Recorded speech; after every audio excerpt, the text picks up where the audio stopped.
نرحب بضيفنا محمد الكندي، محامي والدة الطفل موسى وناشط في مجال حقوق الإنسان. حياك الله سيد الكندي ببرنامجنا نريد وطن.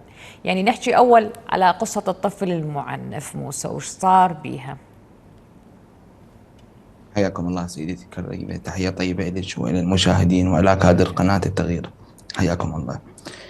حقيقة في البدء سيدتي هناك مواضيع كبيرة جدا وجوبا أن نوضحها للناس، لأن هاي القضية أخذ صدى كبير جدا، صدى إعلامي على مستوى أغلب دول الخليج، ما نقدر نقول كاملة، وحتى المنظمات الحقوقية العالمية وحتى الصحف العالمية. هناك متابعة شديدة لهذه القضية، لأن هذه القضية هزت الإنسانية، هزت عروش الإنسانية، قضية مو عادية. بخصوص قضية الطفل الحدث المجنى عليه موسى ولاء الكعبي الله يرحمه. الله يرحمه. هي والدته مطلقة من زوجها ولاء سنة 2011، ولم تتنازل عن الحضانة، تنازلت عن كل حقوقها، والطلاق كان خلع، وأنا عندي كل الوثائق هذه موجودة. طلاق كان خلع، ولكن ما تنازلت على أولادها، بقوا يعيشون في معيتها وفي رعيتها على حسب الأصول لحين بداية شهر العاشر، 1/10/12 حسب ما حكالي الأخ الكبير لموسى اللي هو البالغ من العمر 11 سنة، موسى 7 سنوات. 1/10 أي سنة؟ تكلم 1/10/2022. 2022 اجى الأب أخذهم بحجة الاصطحاب وياه كمشاهدة الأب لابنه هاي الأمور. أخذهم بعد ما رجعهم، الوالدة حسب ما حكت لي وعائلتها والدتها حكوا لي بالموضوع، راحوا وسعوا وما ادري شنو، ما رجعوهم، فبقى مصر، صارت هناك تهديدات ومشاكل فيما بينهم. المهم بقوا يعيشون مع ابوهم. بدأ التأنيف حسب كلام احمد اسال الله ان يحفظه. عقله اكبر من عمره، فطن، دقيق بالملاحظه، جدا دقيق وجدا ذكي. من حكيت وياه اللي هي يوم الجمعه، امس انا كنت يمهم، حكيت وياه، حكى لي التفاصيل، قال بعد يومين صار بلش بينا التعذيب، بلش بينا التعنيف. قبل احنا فرق بين التعنيف وبين التعذيب. تمام. التعذيب اللي هو اشد مراحل القسوه. المهم بلش بيهم، يقول اني من شفتها ما قامت تطلع وياي مرت ابويا على حسب الاصول، بعد خضعت الامر الواقع، شبعت كتل، بقيت اسكت. اخويا بقى يعاند اللي هو موسى، بقى يعاند بعض يعني المفاهيم. بدأ التعنيف من تاريخ 4/10 لحين ما وصل لمرحلة يعني التعنيف بشكل لا يطاق لحينها. بتاريخ أنا كاتب التواريخ بالضبط، يعني شهر الخامس 20/5/2023 الساعة ب12:30 الظهر، موسى الله يرحمه انهزم من البيت. البيت كان به حضور والده. تمام. آخر مرحلة اللي وصلت، زوجة الأب اللي هي المتهمة عذراء الجنابي أخذت جيجارة من جيجاير أبوه، شوت بيها الطفل. الطفل طلع بالشارع، راح على مطعم، اكو مطعم يمهم أبو بالمنطقة، الفلافل. وهذا الشيء موجود بالفيديو بالضبط. ابو الفلافل، طيب. هذا الفيديو موجود يوثق كل الحالات اللي صارت زين، خلي من الطقطقة أتوقف، للسلام عليكم خلي مثل ما يقولوا. أتوقف. نعم. كونك أنت المحامي سيد محمد، انه الام تنازلت والاب اخذهم يوم 1/10/2022. تمام. لكن الأمة انا تنازلت عن الامة الأطفال، عن الامة حضانة الأطفال. نعم تنازلت. طيب، يعني هاي الوثائق عندك، بالضبط. الامة تنازلت. زين، انا نعم. سمعت يعني اثناء المقابلات والده ولاء يقول انه الام ذبتهم علي عمرهم 6 اشهر. إذا كان أصغر واحد هو الله يرحمه موسى، والكبير 11 سنة أعتقد هو أحمد، صح؟ نعم أحمد 11 سنة. نعم. طيب، يعني الفترة اللي أخذتهم وحست هي اسمها سارة، أم أحمد. نعم سارة نعم، قيس صح. سارة قيس. والدتها طلعت قالت أنه كان يهددنا بالضرب ويشيل مسدسات ويخترق البيت، واكو وراه جهه معينه على مود حتى ياخذ الاطفال من عندنا وما يخلينا نشوفهم. اكو هذا الشيء؟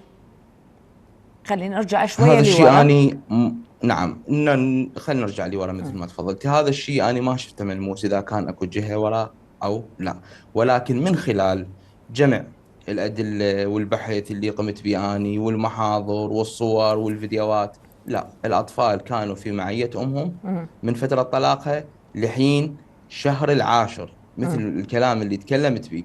ونعم صار بعض التهديد، اضافه الى ذلك اكو مراسلات، وهاي المراسلات انا شفتها موجوده. اكو اشياء ما اقدر يعني اكشفها، لان ما زالت الدعوه والقضيه في سير التحقيق. هناك اكو امور وجوبا ان تكون غامضه لحين وصول الى نتائج معينه، ولكن اكو مراسلات تثبت صحه كلامي، وانا صحه كلامي ماخوذ من اهلها بالضبط. اضافه الى المراسلات بها تهديد وبها وعيد وبها كلمات كلش مو حلوه. على كلام احمد اللي هو شقيق الاكبر للمجنى عليه موسى، حكالي سرد لي تفاصيل دقيقه جدا، ممكن وهاي نعرفها سردها أكثر؟ امام القضاء. يقول بدأ التعنيف من تاريخ 4/10 عندنا. يقول اني 5 ايام 7 ايام شبعت كتل، بعد خضعت امام امر الواقع، شفت هاي المرة مو مال عناد، عفتها هيك، حكى لي اياها بالحرف الواحد. موسى قام يعاند، قال قلت له زين شنو سبب العناد؟ قال يريد يرجع لامي. قال هذا الحكي من اخذنا ابونا بعد ما رجعنا نهائيا، حتى في دورة يعني رأس السنة وكذا. واكو فيديو توثيقي في السنة السابقة اللي هي قبل لا ياخذهم، اكو فيديو توثيقي محتفل العائلة في بيت الجد اللي هو في بيت والده والدته سارة قيس. بدأ التعنيف، بدأت المراحل من التعنيف تتطور لحين ما مثل ما وضحت لكم بتاريخ 20/5 حسب ما أذكر 23. 2023 انهزم من البيت الساعة 12 ونص، وراح لأبو الفلافل. أبو الفلافل رجل وثقه وموجودة الفيديوهات، واتصل بالشرطة. اجتي نجدة الشعلة اللي هي بحضور المفوض حيدر وبحضور ملازم أول احمد شهاب حسب ما اذكر، ملازم اول، وموجوده. اخذوا تعهد، رجعوا الولد لابوه، ابوه كان موجود بالبيت، اخذوا التعهد. زوجة الاب ما انطت التعهد، ما وقعت. الوقع على التعهد فقط اللي هو الاب، هاي قبل الحادثه بايام. الولد مزورق، الولد عنده اضرار وعنده كدمات جدا قديمه. اضافه الى ذلك الحدث المهم اللي صار اللي هو سكوت الاب. يعني الفتره اللي قستها من اخذ من سحب الاطفال من قبل الاب الى فتره ارتكاب الجريمه اللي هي ما يقارب 8 اشهر. 8 اشهر انت ساكت ليش؟ لا حد يقول لي ملتهي بعيشته ومعيشته ورزقه، كنا نشتغل، كنا نطلع الكل الصبح نشتغل. ونرجع يعني نقطع. اني بس دا اكو اسالك، متابعات. اكو نقطه سيد محمد. نعم. يعني اريد افهمها. اني 8 اشهر الاب ساكت، سجل البيت باسم زوجته، باسم عذراء الجنابي، انطاها وكالات. اول ما شاهدنا الجريمه الاب يقول اني وخاصه يعني اعتقد الجيران وقرايبه، يقول هي صار لها اسبوعين تعنف بي. عاد وين كنتوا انتوا؟ الاب يعني شنو؟ وين يشتغل؟ دوامه سنوي؟ لو ماكو ساعات عنده عمل، هو دا يشتغل وين بالضبط؟ ما يقدر يرجع للبيت هو يشوف اللي ابنه مضروب، نعم. اللي ملبسته شتوي بعز الحر، يعني وجهه كله كدمات. احنا حاليا بدنا ننتظر التقرير الطبي، يصدر التقرير الطبي راح يكون النهائي بتفاصيل دقيقة راح يكون، وممكن اني حسب تقديري له راح يكون احتشاء. اكو تراكمات 8 مال الاب اشهر ما يدري لا ويدري لا. يعرف. كل الزين احنا كنا ندخل لبيوتنا ونعرف حتى الاطفال من تعيل فلان تحرك ويا فلان. هذا دور الاب. نعم انت اليوم مسؤول توفر له لقمة عيش وكذا، على عيني وعلى راسي. كلكم راع وكلكم مسؤول عن رعيته، ولكن انت مسؤول على تربيته وعلى متابعته. هذا الاثار الموجوده من خلال خبرتي انا كمحامي، عندي باح بالقضايا الجنائيه كلش قويه، ومن خلال علاقاتي مع اطباء مختصين بهذا الموضوع، وعرضت لهم هاي الوقائع الموجوده عندي، ثبتوها. حتى الطريقه انا راح اجي هسه على الطريقه، هي طريقه القتل. هنا انتقلنا من التعنيف قام ما يبرد قلب المتهم حقيقة. وصلنا إلى مرحلة التعذيب اللي هي أبشع وأقذر طرق التعذيب. اللي أكو صورة في المدرسة اللي هي الناس كلها لابسة ملابس صيفية بهذا الحر، وأنا هسه باستوديوكم وكهرباء ما عندنا حاليا هالحر هذا، وملبسة الشتوي حتى تضيع آثار الكدمات والتعذيب على جسد الطفل، وبارزة بالوجه وبالفك وبالحنك وبالعين وحتى بالأظافر، قلع الأظافر. وصلت المرحلة ما كفاها هذه. هنا المفروض راح ندخل بآلية اللي هي الكارثة بارتكاب الجريمة. أحمد يقص لي القصة، يقول لي أستاذ إحنا ننام الساعة مبكر بالليل 10 10 ونص بالتسعة ونص تمام. بالكتل. يقول انا واخويا ننام بالاستقبال. الطابق الثاني ما حد يوصل له. هي جهالها. المتهمه عندها، نعم، مم. المتهمه عندها ولد وعندها بنيه اطفال خطيه. هسه مم. ذولي هم شنو ذنبهم؟ مم. امهم ارتكبت هيك كارثه. المهم هو المتهم بريء حتى تثبت ادانته، ولكن هاي الامور ادلتها واضحه مم. وما يخفى شيء على الشعب العراقي. الشعب العراقي من كثر الويلات صار هو خبير بهاي المواضيع. اضافه الى ذلك يقول احنا ننام من وقت وتقعدنا ساعه بالخمسة الصبح مثل العسكريه تعداد عندها. مم. بليله المقتل، بليله مقتله الله يرحمه، هو انقتل يوم الخميس، التاريخ يوم 19 يوم 20 يوم 19 بالليل الساعه بالعشرة بالليل. يقول بدأت تطعن بي بالسكاكين تحت أسفل الكلى، وهاي الصورة موجودة. ثب أني الكلام اللي يحكي لي أدي مع المبرزات اللي عندي أستنتج كل كلامه دقيق جدا.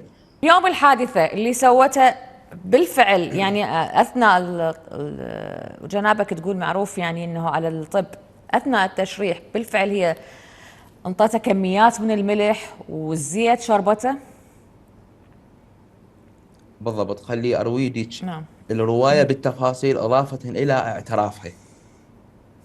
حتى أني ثبتت بين اعتراف المتهمة وبين الكلام اللي وصل لي من خلال محضر التحقيق اللي أنا كتبته، هذا دوري. نعم. بدأت الساعة بالعشرة بالليل تضرب به، تبسط به، استخدمت كيبلات، استخدمت سكينة كآلة جارحة يسميها القانون، وطعنته أسفل الكلى. بدت قامت تفتح حلقة وتعصر اللي هي علبة الملح، حتى مو كيس وموجودة العلبة. قامت تدير بحلقة وتقول له إذا كرم السامع تدفله أخنقك. وبدت الخنقات مثل ما انوصفت إلي من قبل أخوه أحمد جدا دقيق. قال حتى أصابعها صارت هيك وهيك على الركبة. من إجيت طابقت كلام أحمد مع الآثار الموجودة على جثمان المجنى عليه مطابقة 100%. هاي واحدة. يقول بدا قام يتقيأ خطية، أصرت على الملح مرة ثانية، وهذا الحكي إذا ما يبلع الملح بالسكاكين. أكو الآثار لحد الآن موجودة. لحد ما وصل مرحلة سقط ووقع على القاع. تقول سحلته خليته بمكانه اللي ننام به. يقول بقيت اني اداري للخمسة الصبح، بقى يتقيأ، شربته مي يتقيأ وينزف على الفراش. يقول قمت غسلت الفراش خليته على غير مكان على حسب الاصول. يقول بدا النبض عنده يضعف ما يتحرك. قام يقول وكلته خياره ومي، قام ما يتحرك عنده. يقول وصل المرحله اكو نبض بيه واكو حراره بجسمه، يفتح عيونه. اجل الله السامع تكلم على نفسه خطيه. هنا من خلال دوري بديت أجمع الأدلة وبديت تعرضها على الأطباء اللي عندي قبل لا يصدر التقرير. هنا فعلا ارتفاع كمية الملح بالدم عملت عدة إلى فقدان سوائل، وارتفاع كمية الملح بالدم هنا راح يسوي اغتشاء بالقلب، وممكن هذا راح يطلع بالتقرير الطبي. بدأ شو يسوي الجسم؟ يفرز السوائل ويحتاج الى سوائل يعوضها على مود يقضي على كميه الملح. يبدي هنا الدم بالتخثر بداخل جسم الانسان. يقول لحد الخمسة الصبح الولد تعب جدا. يقول قعدتنا بالخمسة الصبح سحلته من مكان اللي نايم بيه من الاستقبال، خليته يم الدرج، شالته ذبته على الدرج ووقعته، قالت له قوم برجليها، قوم لا تمثل عليه ولا تتعاير.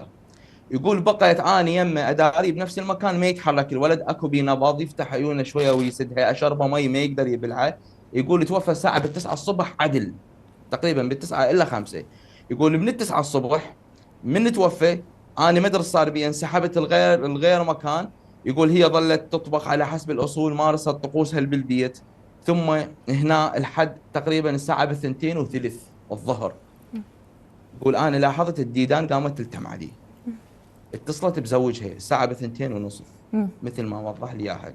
اتصلت بزوجها قالت له تعال الابن تخربط موسى هيك وهيك. اجى زوجها وهذا الواقع اللي صارت. زوجها من اتصل بالاجهزة الامنية وابن عمه ومشت هاي الامور. نعم. اليوم مرحلة وصلنا زوجة اب ترتكب هيك جريمة. زين يعني ايش عرفها بموضوعة الملح هيك يسبب ضرر على يعني تفننت بتعذيبه. سيد محمد الكناني محامي الكندي عفوا محامي والدة الطفل موسى والناشط في مجال حقوق الإنسان، شكرا جزيلا لك. أريد أقول لكم يعني المصيبة إذا ربينا الأجيال هاي الجديدة على إفرازات هذا الواقع وتناقضات المهلكة. إحنا بحاجة بالفعل إلى ماسة، إلى ثورة تربوية وعلمية. رجاء فكروا بباشر، لأن كنا بخطر. وهاي الضحايا تروح. بأمان الله.